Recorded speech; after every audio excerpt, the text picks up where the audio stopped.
Thank you to all of our UndocuAmerica and general operating funders for their generous support of this program. And thank you for joining Motus Theater tonight.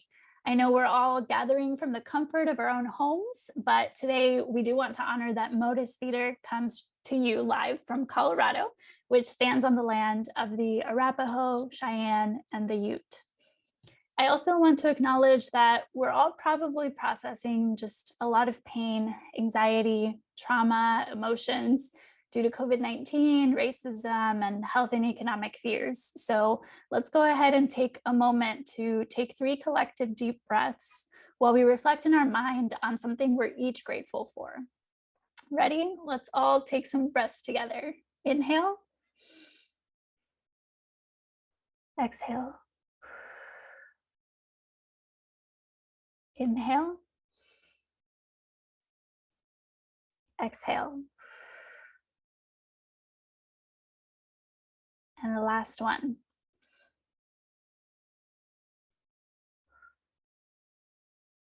Thank you. That helps me to slow down a little bit. My name is Tania Chairez. I am an undocumented immigrant. I'm a monologist in Motus's UndocuAmerica series and the National Outreach and Education Director for Motus Theater, where we create original theater to facilitate dialogue on critical issues of our time. We use the power of art to build alliances across diverse segments of our community. And tonight we're super excited to share with you stories from Motus Theater's UndocuAmerica tour. So this evening we will be sharing 3 UndocuAmerica monologues that will help us more deeply understand the impact of immigration policy and the lives of undocumented people so that we can reflect and take action. They were created in a Motus monologue workshop in collaboration with Kirsten Wilson, Motus's artistic director. One of Motus's strategies for the UndocuAmerica tour to strengthen our community and our country is to present allied performances called Shoebox stories, where we ask people who are often in positions of public leadership in our communities and our country to stand in the shoes of an undocumented monologuist and read their story aloud. The readers don't need to agree with everything they read in the story. They just need to be willing to suspend judgment, model courageous empathy, and see the world for a moment through someone else's eyes. Shoebox Stories encourages political and law enforcement leaders who make or enforce policies that affect the undocumented community to listen deeply to the impact of those policies and model civic hospitality and profound listening to a person with a different experience than their own. As the founder of the Equal Justice Initiative, Brian Stevenson, writes, "We cannot create justice without getting close to places where injustices prevail. We have to get proximate." So tonight, for the special Shoebox Stories UndocuAmerica podcast performance, you will watch Houston Police Chief Art Acevedo holding closely Motus monologuist Laura Peniche's experience by reading aloud her story. And Motus podcast collaborator Anthony Salvo is providing a violin underscore to the reading.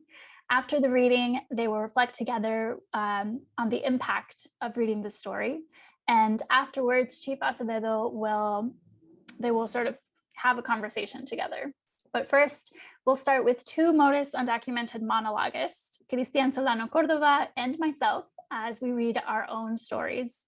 We're also excited that singer and songwriter Elisa Garcia has chosen short musical responses in between each monologue that she hopes will allow us to feel more fully the sorrows, the hopes, and the dreams of the monologuists, as well as all of our own aspirations for justice as a community and a country.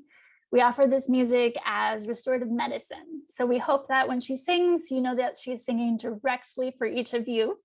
And she will start by singing Motus's theme song from Shoebox Stories by Carlos Heredia that honors our time together today. Thank you.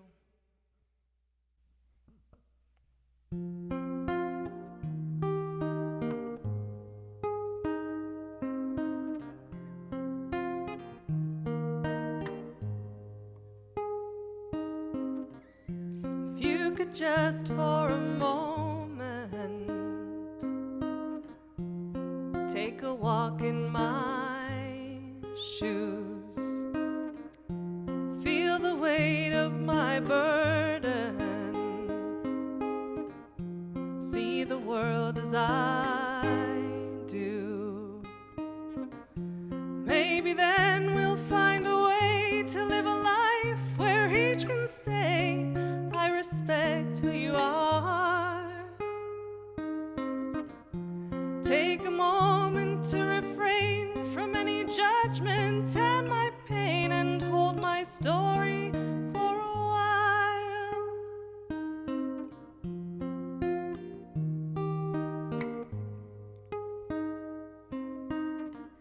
Si puedes por un momento caminar mi camino, sentir el peso de mi carga y ver el mundo como yo. Así vamos a encontrar la manera de hablar y decir, yo te respeto. Toma un momento sin rencor, sin todo el juicio y el dolor. Ten mi historia por un tiempo.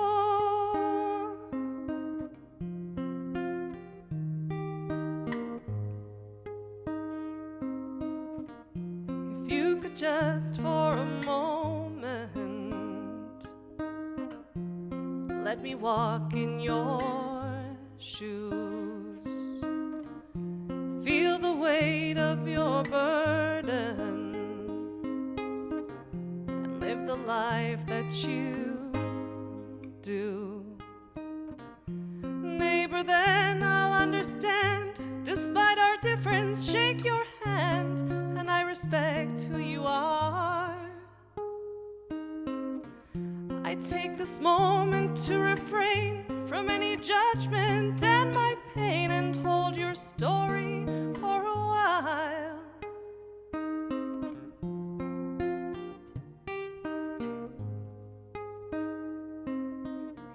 If you could just for a moment take a walk in my shoes. Thank you so much, Elisa. And without further ado, Motus monologuist Cristian Solano, Córdova. Thank you so much. That was beautiful, Elisa, and thank you for the introduction, Tania. My name is Cristian Solano, Córdova. I had the pleasure of working with Motus Monologue on this Motus Theater on this monologue, and it's my pleasure to share it with you tonight. It's entitled "The Meaning of Courage." When I was my baby sister's age, just 12 years old this year, I didn't have many worries. And it's funny because my baby sister, the Nai, well, she's an American citizen, so it should be easier for her. But it's not. It's not right now because the people she loves the most, my mom, our other sister, Beba, and I, we're all undocumented. And when we're threatened, she's threatened. My baby sister was forced to bear the burden of attacks on immigrants under the Trump administration. I remember election night 2016. My mom and I were in complete shock, trying to absorb what had just happened to the country, trying to strategize how to handle certain possibilities. I remember frantically Googling, what happens to a US citizen child if an undocumented parent is deported? My dad died young, so I needed to assure myself that if my mom was deported, I could get custody of the Nai, who at the time was only 8. Then, of course, what would happen if Beba and I were both deported? My mom and I totally lost track of time during our election night panic. So when hours later, I came downstairs, I was surprised to find my baby sister, the Nai, wide awake, sitting in a corner by herself, crying, red-faced with puffy eyes. My dad gone. I've always had to be the big brother, or rather father figure, since my mom was always working. I helped the Nai with their homework. We read each other bedtime stories, play games. I answer those unanswerable types of kid questions and comfort her when she's scared. But I wasn't used to trying to comfort her when in reality I needed so much comforting myself. I remember tilting her chin toward me, glistening with streams of tears, and looking into those deep brown eyes, trying my best to give her soothing answers to difficult questions, and just repeating, "Don't cry, baby, don't cry. It's going to be okay. I promise. It's going to be okay. Listen, why would you be deported? Do you even know what that word means? You shouldn't have to. And listen to me. You are an American citizen and you will never be deported. And you're right, I'm not a citizen, but I've got DACA. They can't deport me. I know mom doesn't, but mom is going to be okay. She's lived here for decades. She's not going anywhere. Baby, don't cry. Please. I promise, whatever happens, we'll be together. Always. I'll be there to put band-aids on your scraped knees. I'll be there to help you with your school projects. Yes, we're going to finish reading Harry Potter together. And I'll be by your side when you need help applying for college. I'll be there for you when you fall in love for your first time, when your heart is broken. And I'll walk you down the aisle one day. And it really doesn't matter where, as long as we're together. And yes, of course, the puppy's coming with us if we go. Lulu's part of this family too, I'll have you know. Yeah, that's the dimply smile I like to see. It's going to be okay. At least that's what I told her. I did my best to offer her what I wanted to hear, what I wanted to believe, both for her and our entire family. Because how do you talk to a child about being taken away from their parent or siblings without terrorizing them, without stripping them of their innocence? And with each day of the Trump administration, the increased deportations of parents like my mom, the attempts to end the DACA program that protects my sister Beba and I, the willingness to end rules that limit how long children can be detained, and even threats to strip children like the Nai of their citizenship. With all these mounting threats, it felt increasingly cruel for me to offer my baby sister what amounts to be a fairy tale when she might need great strength to overcome great threats. So tonight, I offer you the story I offered my baby sister. And this story won't kiss it and make it all better, but I'm hoping it'll help us stay strong regardless of any challenges that we might face. I was just 3 years old, and my sister Beba was just 1 when we crossed the border with our mom. We walked together with a group of people, maybe 10, 15, across the desert, and we walked for hours and hours at night.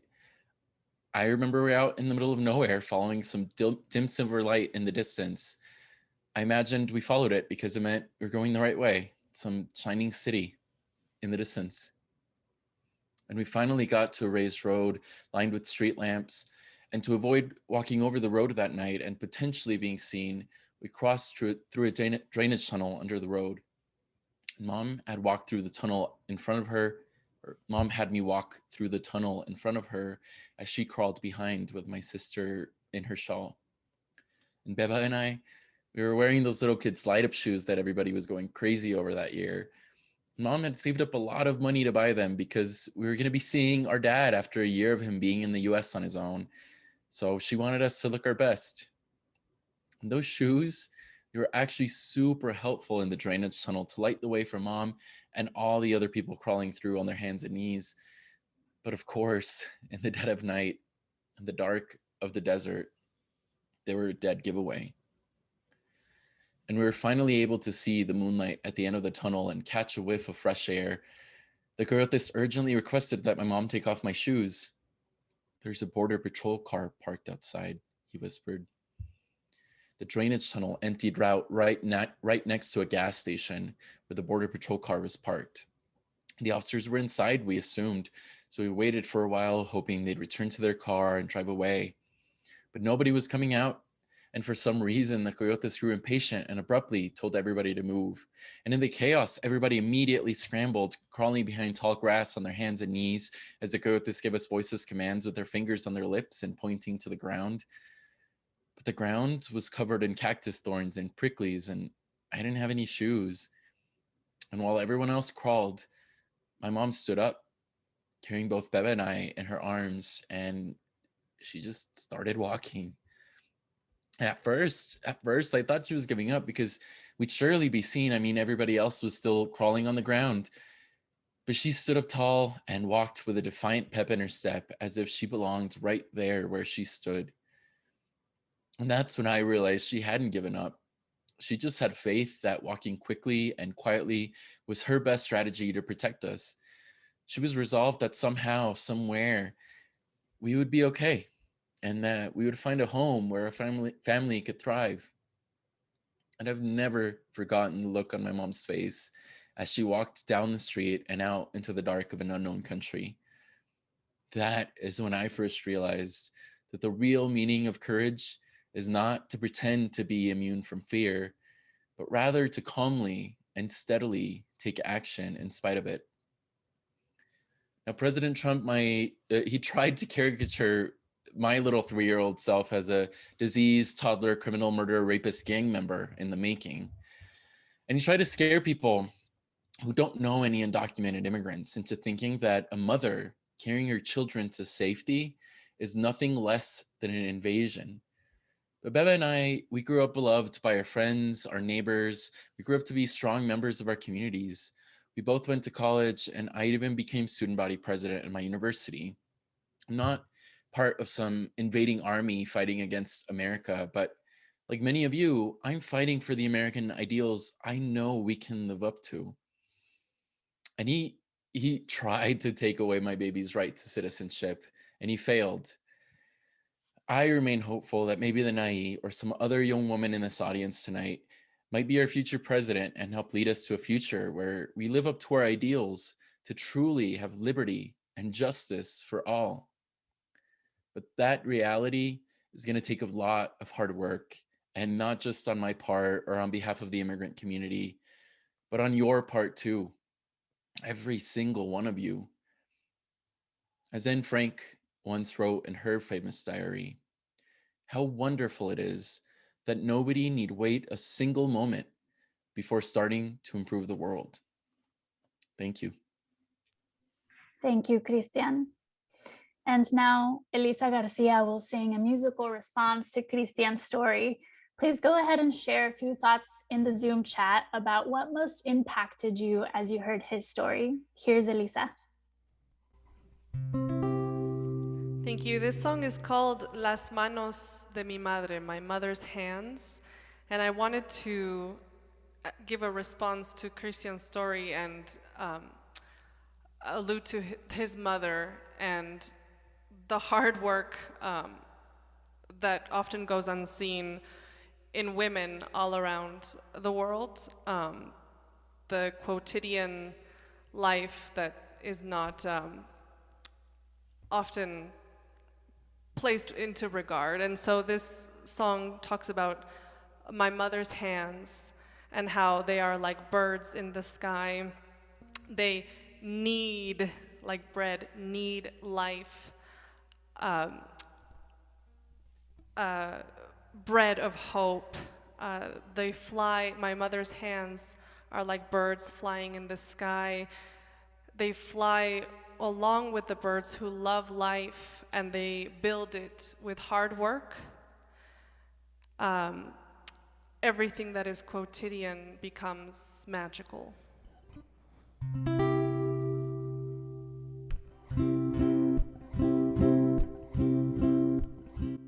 Las manos de mi madre parecen pájaros en el aire, historias de cocina entre sus alas, heridas de hambre.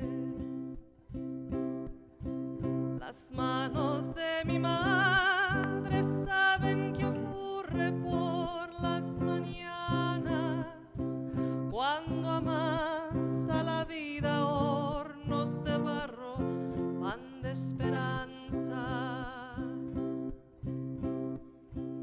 Las manos de mi madre llegan al patio desde temprano.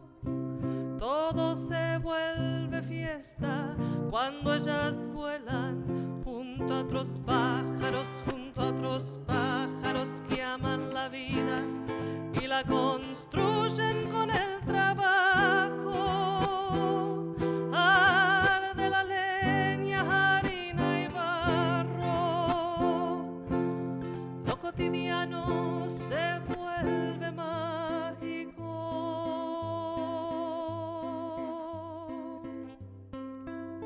Se vuelve mágico.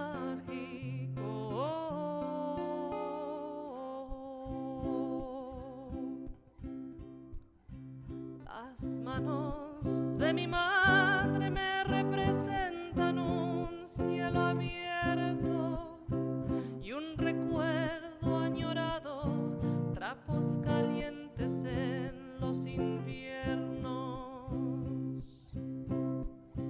Ellas se brindan cálidas, nobles, sinceras, limpias de todo. ¿Cómo serán las manos del que las mueve gracias al odio? Las manos de mi madre llegan al patio desde temprano. Todo se vuelve fiesta cuando ellas vuelan junto a otros pájaros que aman la vida y la construyen con el trabajo. Arde la leña, harina y barro. Lo cotidiano se vuelve mágico.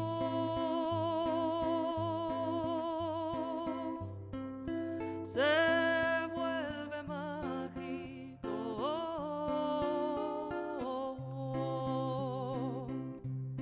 Se vuelve mágico.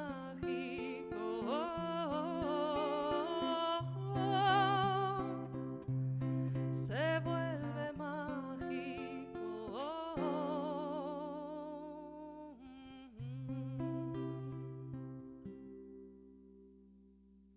Thank you, Elisa. Thank you. And now it's my turn, actually. So I'll be sharing my monologue with y'all titled, Listen to Your Heart.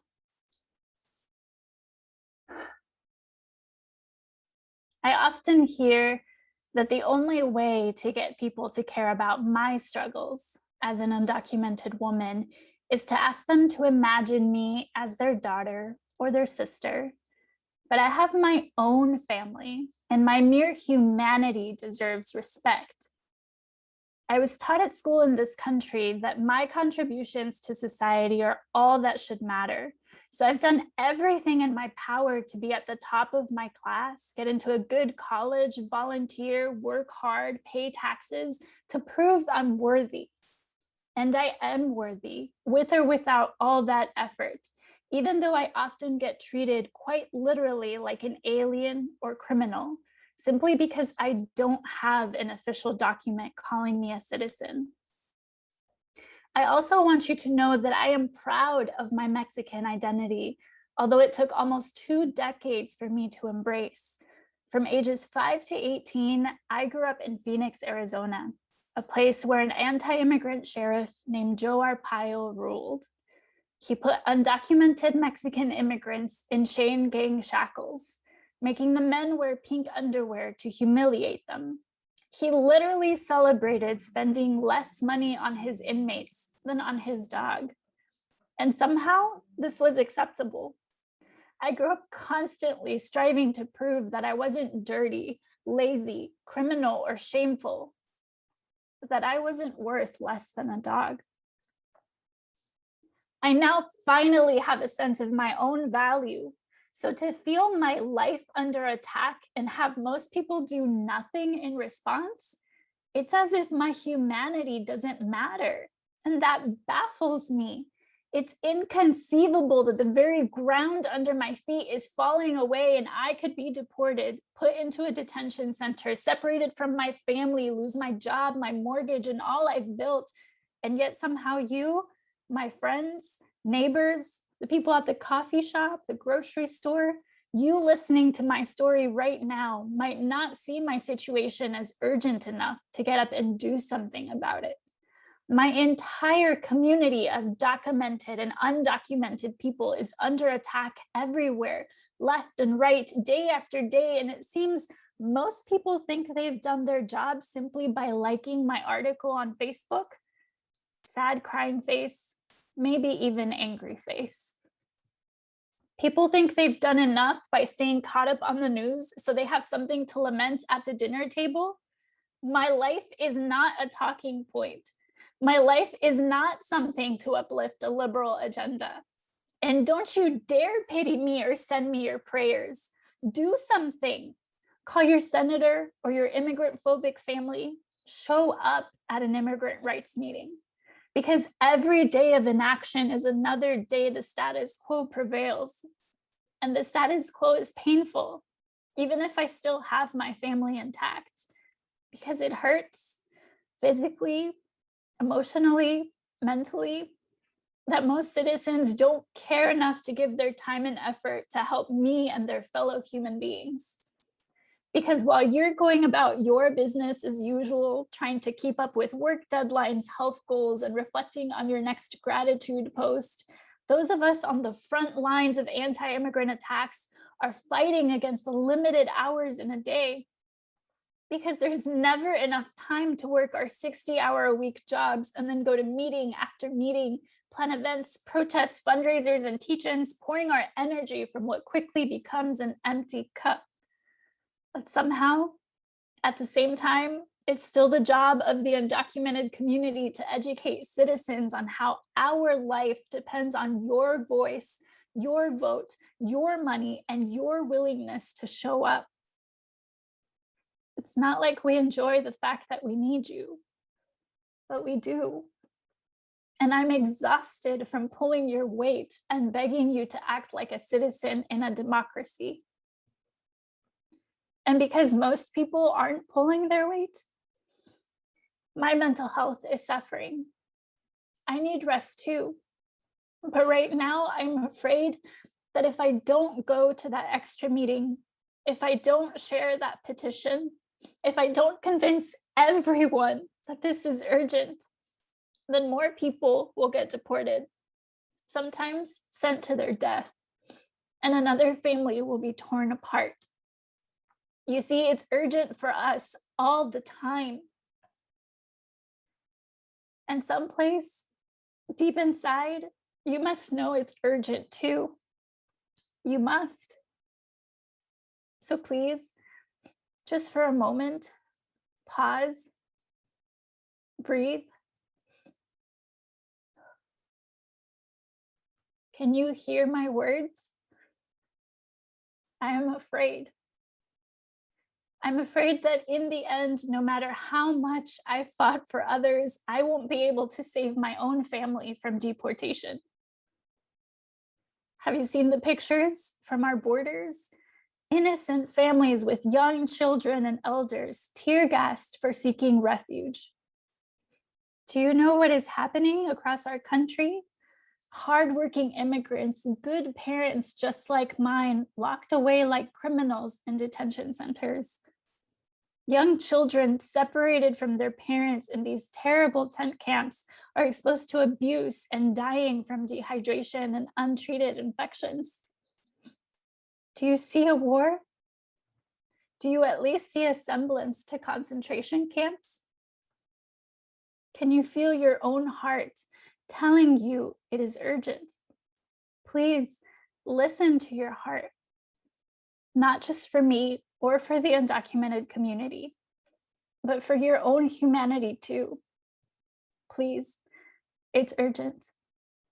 Thank you. Thank you, Tania. I want to give you a space to breathe because it's so hard to read your own monologue, especially one that is so powerful. So please, if you are listening and you have comments that you want to add to the chat, please do so and reflect on Tania's story.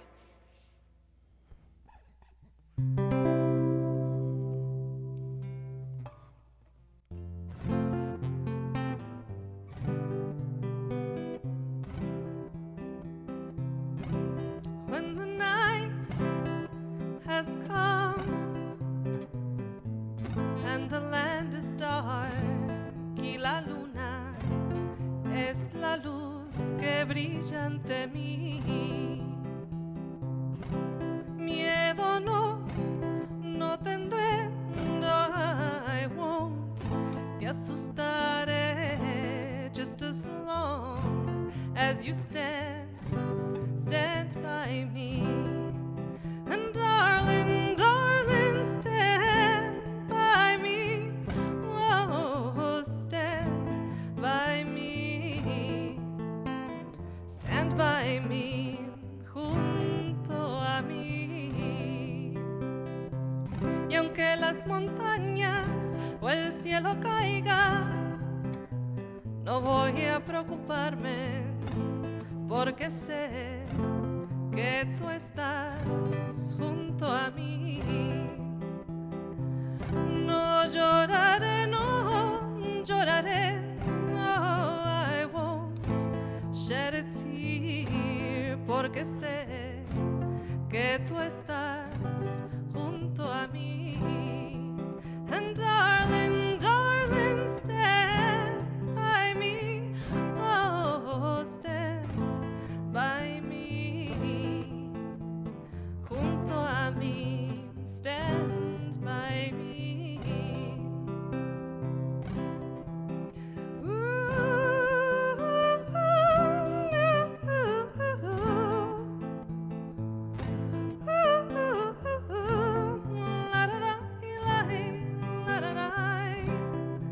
Whenever you're in trouble, won't you stand by me?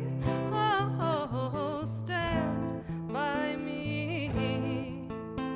Stand by me. Stand by me. Stand by me. Junto a mí.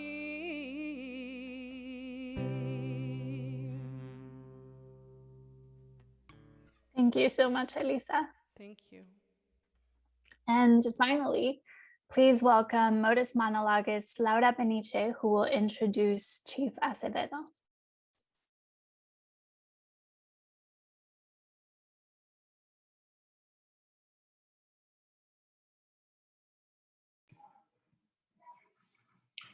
Hi, everyone.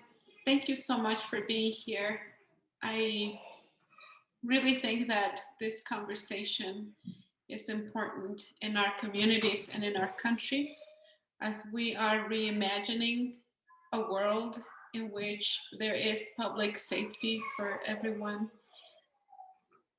I really want to thank Tania and Cristian for sharing their beautiful monologues, and Elisa too for her beautiful voice and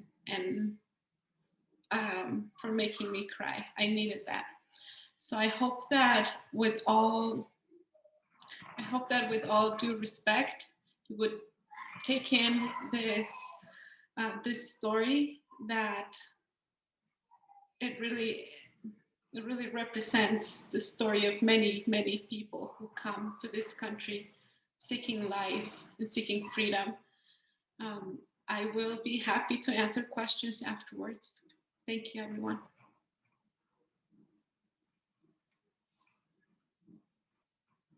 Laura Peniche's personal story entitled Wandering in the Desert.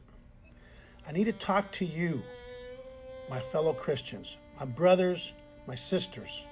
I know immigration is not a topic that is comfortable, but we need to have this conversation because you may not know I'm in pain right now, that you might have, perhaps without realizing it, contributed to my pain.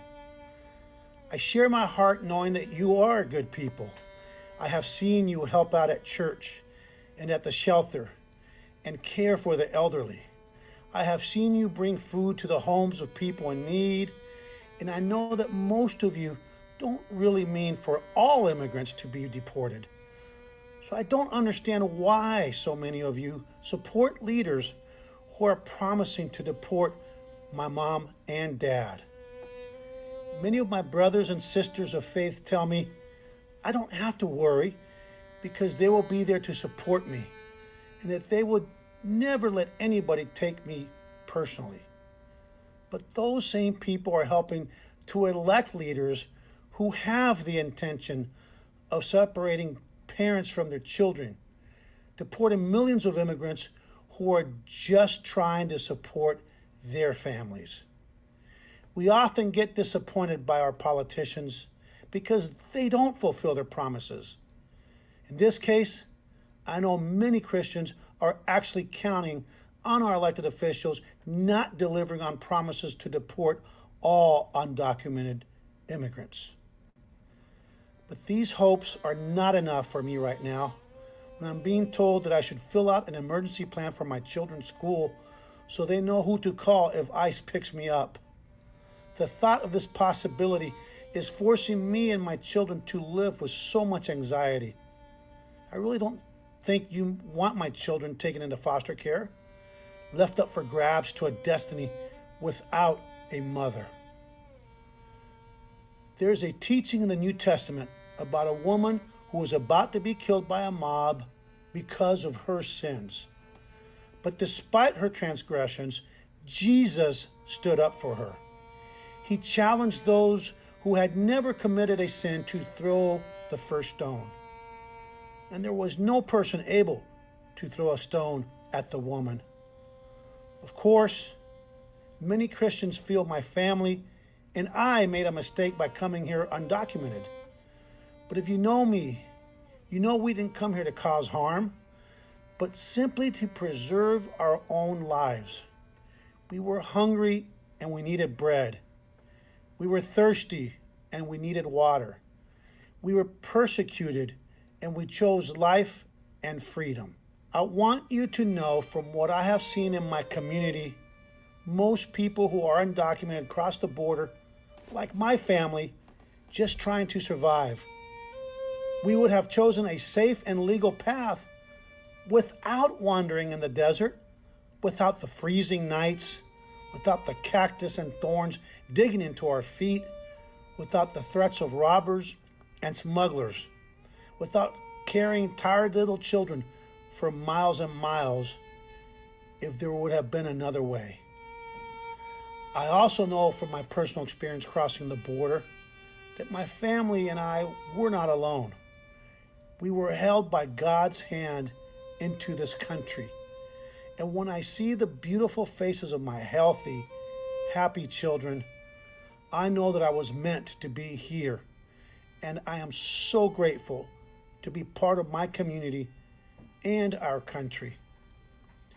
I am speaking now because I can no longer sit in silence with you at church or in my faith while watching my friends and family get deported back across the desert we risked everything to cross, called harmful names, told that we can live in the shadows and pick the fruit, but we cannot eat the fruit, told that because we were born in another country, even if we were raised here, that we cannot sit at the table together with other Americans, and told that this country will not accept us, no matter how hard we work, no matter how much we give. There are too many families suffering and being separated, too many refugees in this country that are being sent back to their deaths.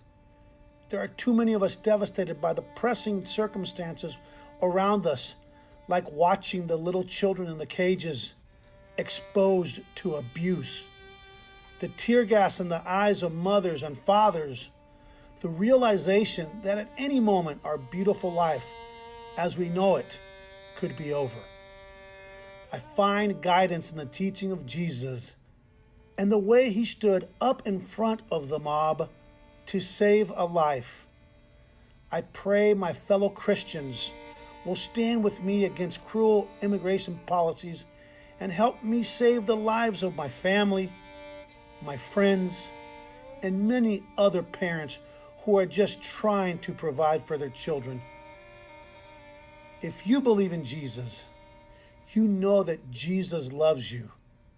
So when you think of my children, my family, and the undocumented immigrants in this country, please remember his commandment to love one another the way he loves us.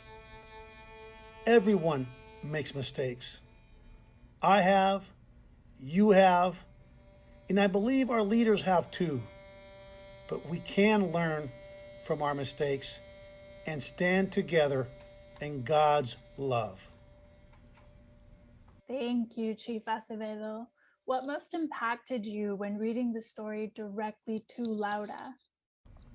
Well, first, the fact that I'm reading her beautiful words to her that spoke to my own journey and the journey of tens of millions of immigrants throughout the history of this nation.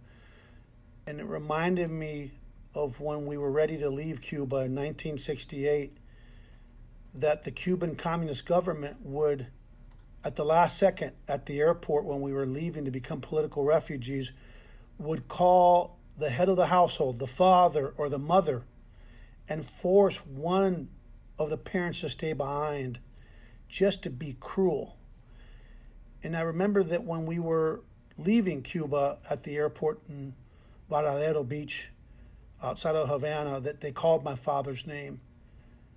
And I remember my mother saying, "Children, if your father has to stay, I will stay, and you go with your older sister Sandra, who was 17, and meet up with your aunt and uncle in California." And I remember thinking to myself, throughout my life, how things would have been different without my parents here, the hole in my heart.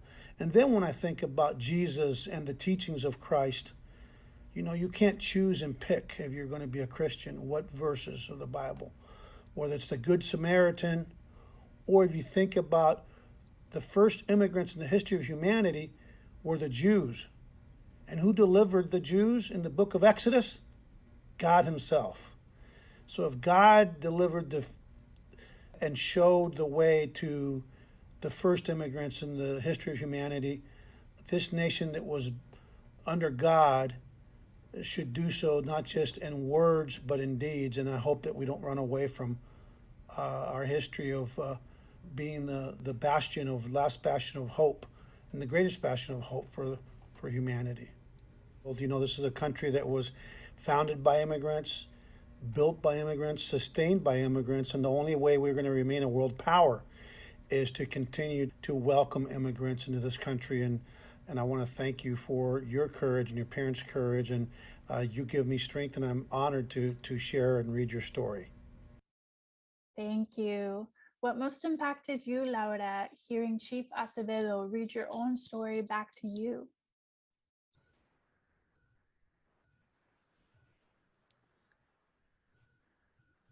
I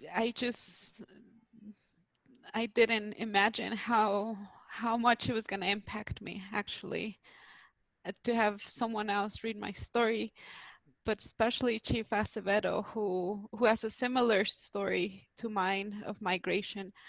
I think that caused an effect that I can't even describe right now. I just felt chills, because so many stories that we know in this country of people who come here seeking a better life, just wanting to have a better life for their family, just seeking that opportunity. And yet that opportunity keeps getting denied over and over to so many families. It is heartbreaking, but at the same time, when I hear someone like you, Chief Acevedo, taking the time to read this story and to tell us how you feel about it and how it relates to your own story, it really gives me hope. It gives me strength. It gives me a little bit of more faith, so I can keep doing this, sharing my story, and hopefully opening eyes of people who who have faith and may not know that their actions are harming families like mine. Yeah, I mean, I would say, Laura, you know, you're worth fighting for. Your story is a worthy story, and I want to thank you for your courage to write your story and share your story at a time when it seems like our government is being cruel to immigrants just for the sake of cruelty. The fear among the undocumented is probably at a historical high, and for you to come out of the shadows and actually be willing to share your story talks about your courage. And what people don't get is that people that are willing to cross a desert, getting thorns in their feet, are exactly the kind of people, hardy people, courageous people, hardworking people that we want in our country. And so I want to thank you for your courage and for lifting so many others by coming out and telling your story and sharing it with us. Thank you so much for joining us and having this conversation with each other. I would love to hear any last words you might want to say to each other. I just want to say thank you so much for sharing your story. I was in tears when you were sharing your story because I can't imagine having to face at such a young age such difficult decision of maybe having to lose your parents or not. And it is heartbreaking to think of how many families get separated. And it's been happening throughout history. It's happened in our country. And it seems like more and more we go back to those family separations. And that's my motivation to keep sharing this story and to keep working on this so that people see that pain. So I appreciate that you shared that because we need to hear more of those stories so people are aware of what we face when we are migrating. So thank you. Well, thank you, Laura. And and I would just close by telling you stay after it, and thank you for your courage. And also for those that are watching this, to remember that God's watching, and He's watching everything we do. And He's going to hold us accountable, not just for what we have said, not just for what we have done, but also for what we failed to do and for what we failed to say. You can't be a Christian on Sunday and then go on Monday through Saturday and do things that run completely contrary to the teachings of Christ. And so I will just say that for everyone, don't forget that none of us got through life by ourselves. We all were helped by others, and we should spread that love and that helping hand to everyone else. God bless you all. Thanks for having me. Thank you so much. Thank you. Thank you, Laura and Chief Acevedo. And now Elisa Garcia will sing a musical response in honor of Laura's story and her conversation with Chief Acevedo. Remember to share just a few thoughts in the Zoom chat about what impacted you as you heard him read Laura's story. Here's Elisa. Solo le pido a Dios. I only ask God. I only ask God that I am not indifferent to pain, to injustice, to the future.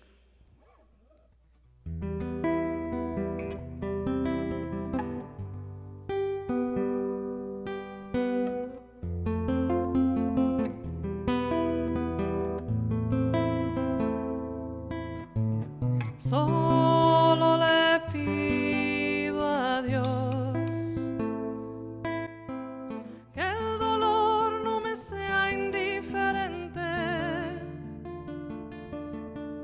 que la reseca muerte no me encuentre vacía y sola sin haber hecho lo suficiente, que la reseca muerte no me encuentre vacía y sola sin haber hecho lo suficiente. Solo le pido a Dios que lo injusto no me sea indiferente,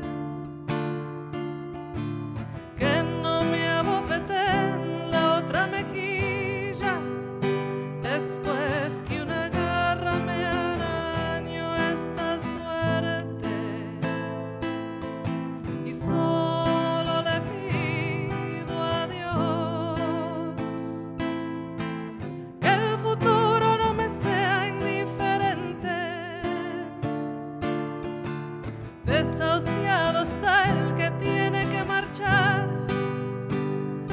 a vivir una cultura diferente. Y es un monstruo grande y pisa fuerte toda la pobre inocencia de la gente.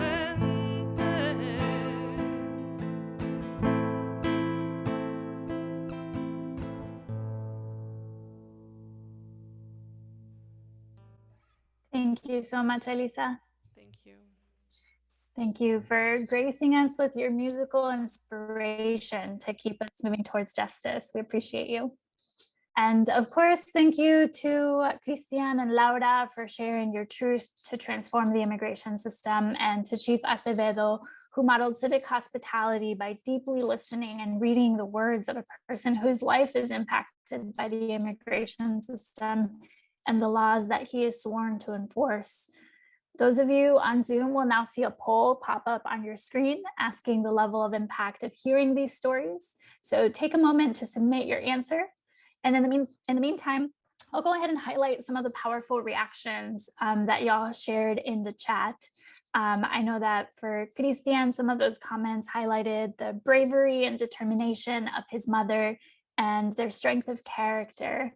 For my own story, the comments highlighted your feelings of solidarity with me and the need to have liberation at the heart of all immigration work. And for Laura, the comments are really highlighting how God makes beauty from aches and the need to pay attention to false narratives about those who are or aren't worthy. So thank you all so much for contributing those in the chat. In a moment, we will have time for a short Q&A, so feel free to start getting your questions together and submitting them in the Q&A function on Zoom. But before we do, if you found this performance impactful, please consider investing in Motus Theater. Your contribution will support Motus's work, including monologue performances and shoebox performances with law enforcement, religious, and civic leaders. You can make your contribution today using the link that we're going to be putting into the chat. And of course, thank you so much to those of you who have already donated. And now I'd like to begin an audience Q&A, so we hope you'll stick around. Please use the Q&A function or even put it into the chat function on Zoom to type in your questions. I will read out the questions, and for our monologists, any of you can really answer the questions, but if something is directed towards a specific person, I will let you know. And the first question is one we often get when law enforcement leaders step into the shoes of an undocumented monologist. Why do you let a police chief or an officer read a story when they are often enforcing immigration policies that are harming the undocumented community? I can answer from my perspective why I wanted to have this conversation with law enforcement and have someone like Chief Acevedo read my story.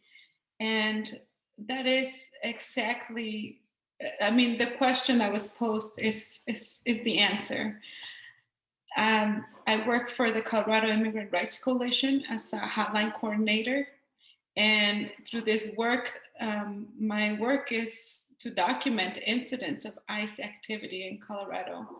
And I really get to see the patterns of the collaborations between ICE and law enforcement. And yes, that's absolutely right. The interactions that an undocumented person has with police, a local police, or even going to court over a traffic ticket can have a great impact on how that person will be processed by ICE. So with that being said, we can't ignore what's happening, and we need to address it statewide. I really want to acknowledge the leadership of law enforcement in Denver who have worked with community to pass legislation and an ordinance to sort of limit how ICE comes and interacts with our community. I'm sorry, I feel emotional today, so I'm having a hard time gathering my thoughts. But I think that it comes down to seeking safety for everyone, whether they're citizens or not.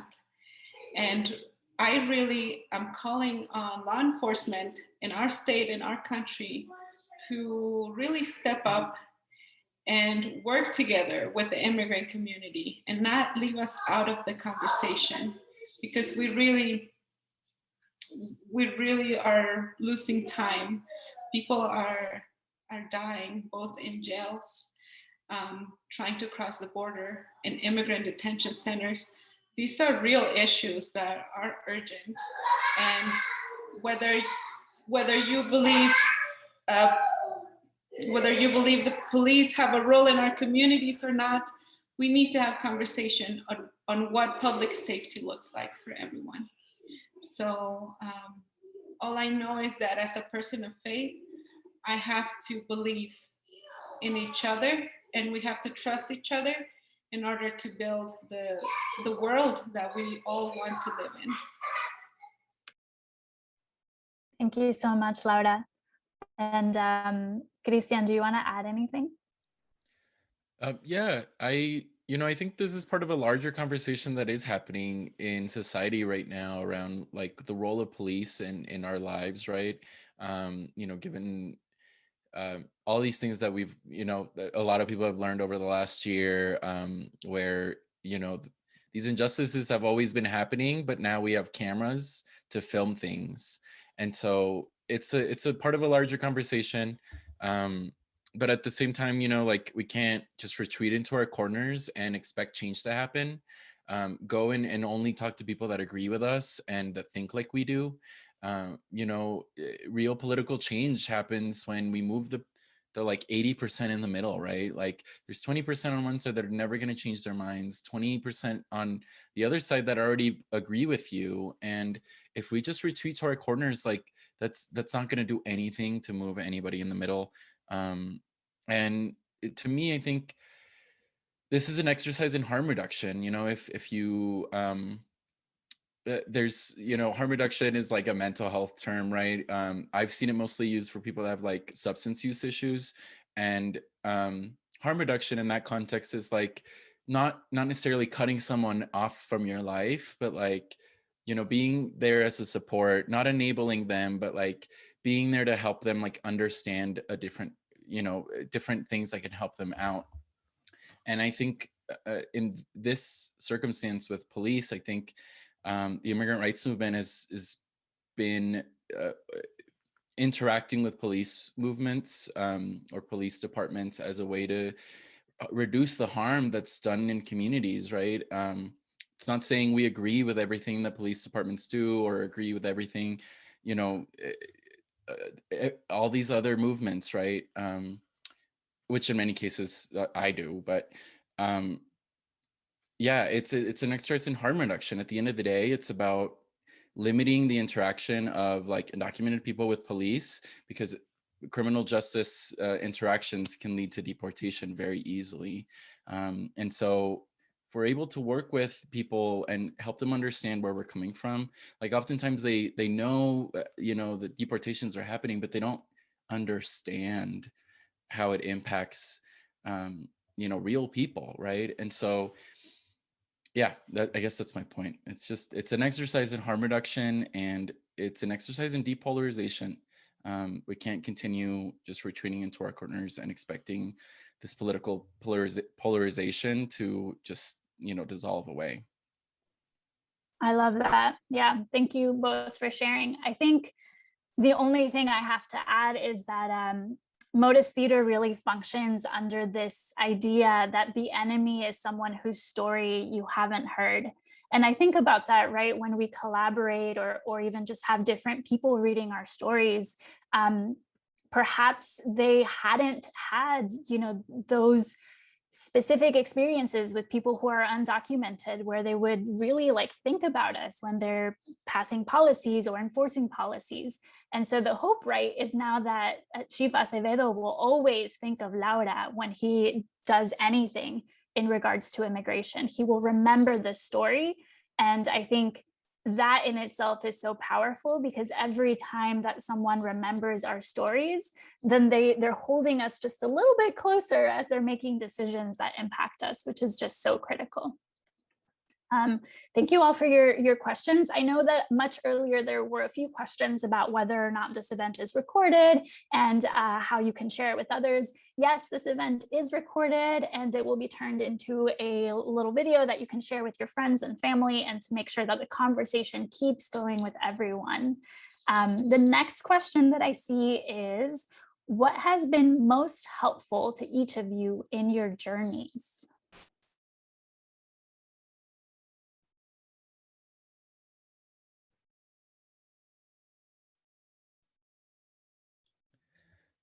That's a hard question. You know, I think for me, just you know, I used to work at the Colorado Immigrant Rights Coalition, and now I work at a different immigrant rights organization. But I think for me, one of the biggest things to kind of feel like I was able to get this giant burden off of my back was just to get up and do something. And that something for me was getting involved in the immigrant rights movement. And, you know, 4 years later, you know, I'm still doing it, and still it just brings me joy every day, knowing that I'm not just stuck feeling miserable, but that at least I can do something about that. And furthermore, I mean, this process of writing things out and just like getting all these things that live in our subconscious and weigh us down, and getting them out to the public purview. And that's been really helpful too, because then people, when we were doing shows in person, like people would come up to me and hug me and cry, and it was like they were sharing that burden and that intense emotion with me, and it helped me feel like I wasn't alone and that somebody else understood. So that's been one of the greatest things. Thank you. Laura, what about you? To me, it's been people like you, Tania, and Cristian, and many other undocumented Americans who share their stories and have the courage to dream big, but also to do big things. And I really appreciate the space that we have here with Motus Theater. It's been an amazing platform for me to share my story and have conversations in so many communities. Like really everyone who is in our communities and in our country, just working together tirelessly to create a better world. That really keeps me up, keeps my energy up, and helps me keep on just hopeful, no matter how hard life can be sometimes.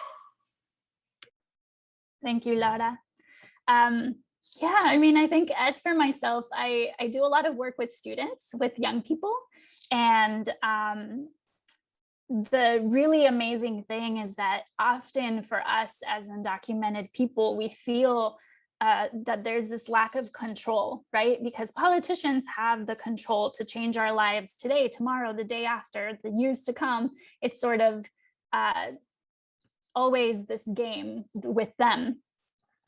However, you know, for those of us that are sort of involved in doing things, it becomes a way of like self-empowerment to get involved and sort of start engaging with our community and with our representatives and with people who make decisions and force decisions.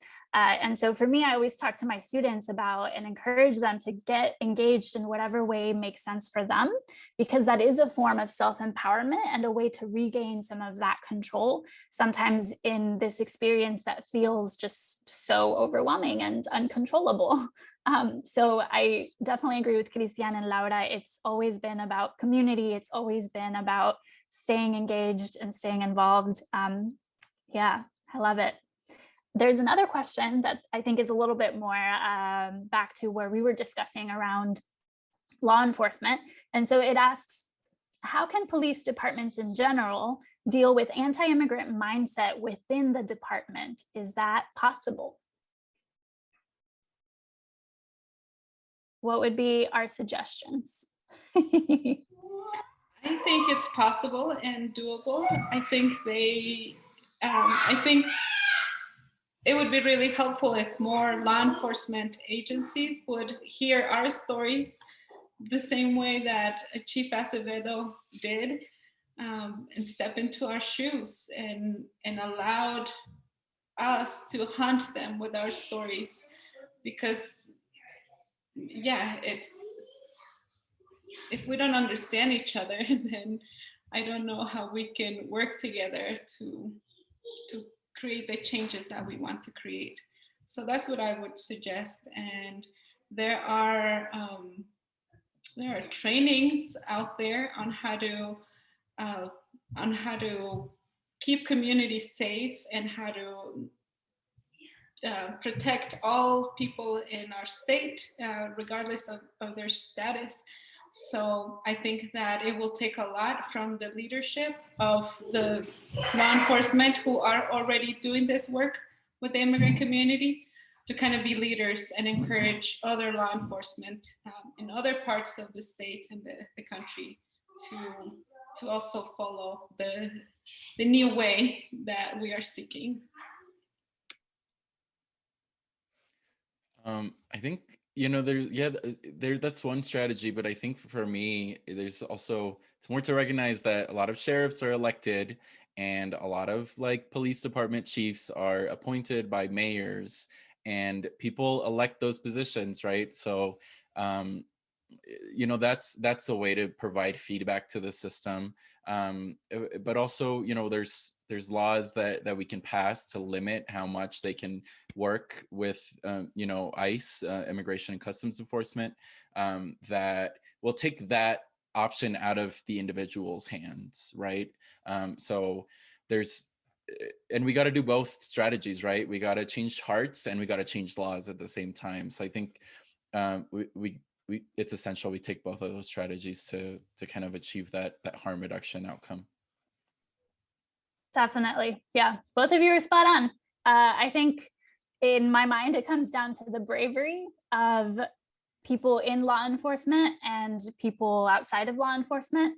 Like, you have to be willing to tell people who might not agree with you, like, hey, we need to talk about immigration. I know it's hard to talk about immigration, but let's do it.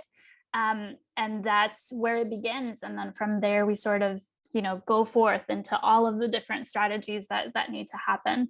I know there's probably so many more questions, but I just want to say thank you so much to our wonderful audience for asking those questions, and to our monologists for all of your insights.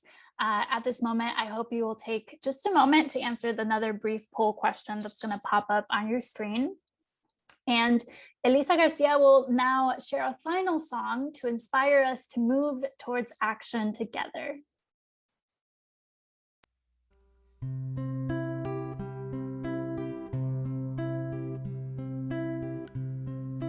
Love is but the song we sing, and fear's the way we die.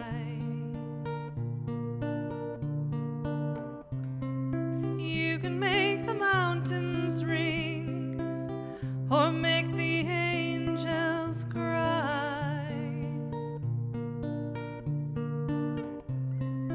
Though the bird is on the wing, and you may not know why. Come on, people, now, smile on your brother. Everybody get together, try to love one another right now.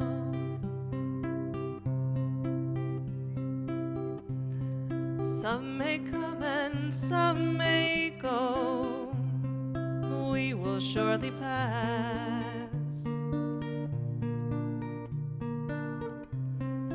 When the one that's left us here returns for us at last.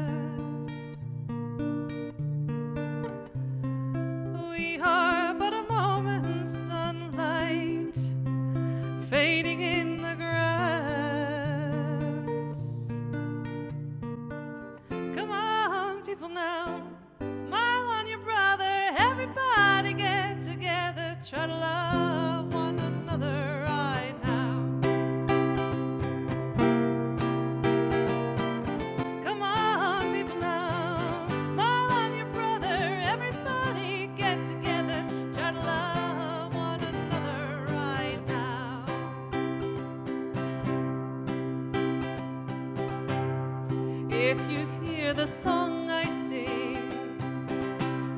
you will understand. Just listen. You hold the key to love and fear, all in your trembling hand. Just one key unlocks them both. It's there at your command. Come on, people now, smile on your brother. Everybody get together. Try to love one another right now. Try to love one another right now. Right now, right now, right now. Try to love one another right now.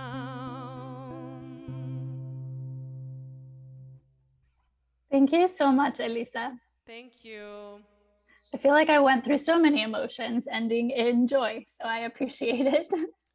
Yes, yes, a little relief. Yeah. Thank you again to our Motus Monologues for sharing your stories of injustice and resilience, and to Chief Acevedo for practicing courageous empathy and civic hospitality. Please visit our website to find out how you can share our stories, as well as more information about Motus's Shoebox Stories podcast with guest readers like journalist and Univision anchor Jorge Ramos and Latino USA anchor Maria Hinojosa, and many, many more. And in the chat, you also will find a link to a document with all of these details, as well as other action items and detailed information about how immigrants are the key to the fight against COVID-19. Those of you joining us on Zoom will also have your emails added to our mailing list so that you can join us in future performances, as well as receive a link to today's performance. In addition, you will also get an email from Zoom with a survey link so that you can share more feedback with us. And that is it for us today. I hope you have a wonderful rest of your evening. Thank you. Como sigo creyendo en ti, mar, tu horizonte no es tu